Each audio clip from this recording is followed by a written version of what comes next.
धर्मवीर बलिदान मास पाळायचा. मी सांगणार आहे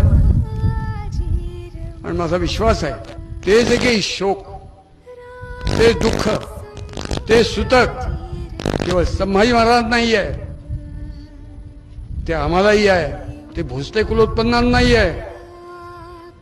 संभाजी महाराज शिवछत्रपती ज्या मातृभूमीचं दूध प्यायले तेच दूध आम्ही प्यायलोय. आम्ही एकाच आईची लेकरं आहोत म्हणजे हे लक्षात घेता. हो, ते सुतक जोपर्यंत ह्या बलिदानाचा सूड घेतला जात नाही ते कायमच राहणार. ज्या दिवशी संभाजी महाराजांचे तुकडे तुकडे करून हत्या केली, त्यांची अंत्ययात्रा निघेल त्या दिवशी हे सुतक संपणार.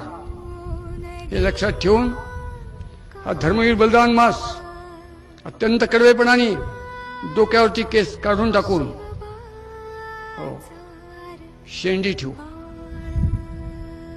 सर्व दूर हिंदुस्थानमध्ये घडला पाहिजे. त्याचा प्रारंभ महाराष्ट्रात होणार. हे लक्षात ठेवून आपण मला वाटतं काहीतरी